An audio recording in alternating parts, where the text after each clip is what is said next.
Ramakrishna mission या भारत सेवाश्रम संघ, ये दोनों भारत की प्रतिष्ठित धार्मिक और आध्यात्मिक संस्था है। इनके द्वारा जो कार्य किया गया है, रामकृष्ण मिशन स्वामी विवेकानंद के आदर्शों पर चलकर के पूरे देश और पूरी दुनिया के अंदर सनातन धर्म के मूल्यों और आदर्शों को, भारत के आध्यात्मिक मूल्यों को देश और दुनिया तक पहुंचाने में बहुत ही सराहनीय कार्य किया। सांस्कृतिक और आध्यात्मिक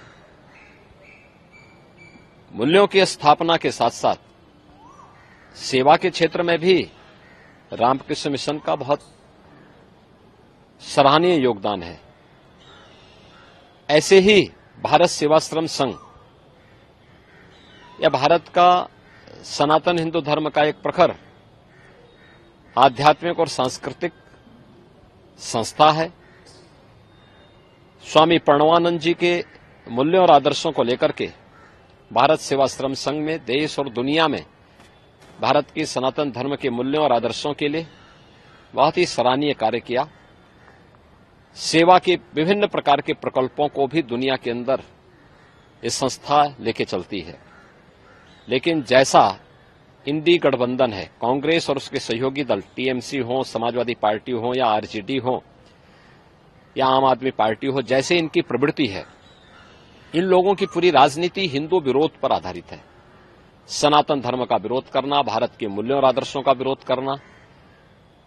तो स्वाभाविक रूप से जो इनकी नींव है उसके अनुरूप ही ये कार्रवाई और ये कदम और इस प्रकार के बयान टीएमसी जैसे राजनीतिक दल ले रहे हैं।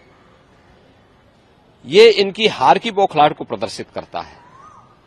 और मुझे लगता है जिस स्वामी विवेकानंद जी ने कभी कहा था, गर्व से कहो हम हिंदू हैं, जिस रामकृष्ण मिशन ने आध्यात्मिक और सांस्कृतिक जागरण के बृहद अभियान के साथ ही देश के अंदर बहुत अच्छे सेवा के प्रकल्पों को आगे बढ़ाया, या भारत सेवाश्रम संघ ने अपने आध्यात्मिक और सांस्कृतिक अभियान के साथ ही सेवा के जिन प्रकल्पों को आगे बढ़ाया है, करोड़ों भारतीय उनसे जुड़े हुए हैं। और मुझे लगता है कि कांग्रेस और इंडी गठबंधन को, टीएमसी जैसे दलों को ये लोग मुंहतोड़ जवाब देंगे। उनके श्रद्धालुजन, उनके भक्तगण, उनके अनुयायीगण इनको मुंहतोड़ जवाब देंगे। ये तो एकदम जैसे रावण के समय में लोग ऋषि मुनियों को धमकी देते थे, उसी प्रकार की स्थिति इनके द्वारा पैदा करने का प्रयास हो रहा है। लेकिन ये सनातन धर्म है, इस प्रकार के गिदड़ी भपकियों में डरने वाला नहीं है, इसका मुंहतोड़ जवाब देगा। एक तरफ धार्मिक और हिंदुओं की धार्मिक और आध्यात्मिक संस्थाओं को धमकी दे रहे हैं, और दूसरी तरफ पिछड़ी जाति के लोगों के अधिकारों को जबरन बंदर बांट करने का काम टीएमसी सरकार ने वेस्ट बंगाल के अंदर सन 2010 में 118 मुस्लिम जातियों को ओबीसी में शामिल करके ओबीसी के आरक्षण पर एक प्रकार की सेंधमारी की थी। पिछले 14 वर्षों में लाखों पिछड़ी जाति के लोग इन सुविधाओं से वंचित हुए होंगे। इसके लिए बंगाल की ममता बनर्जी की टीएमसी की सरकार को ओबीसी समुदाय से माफी मांगनी चाहिए, कांग्रेस को इसके लिए माफी मांगनी चाहिए।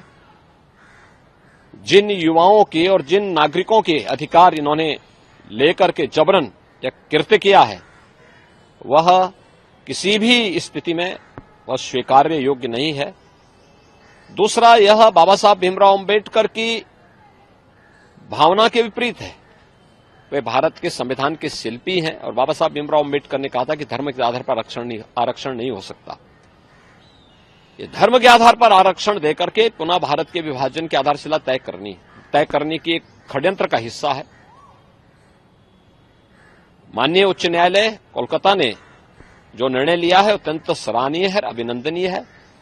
टीएमसी और इंडी गठबंधन कांग्रेस समेत इंडी गठबंधन के सभी दलों के मुंह पर एक जोरदार तमाचा है।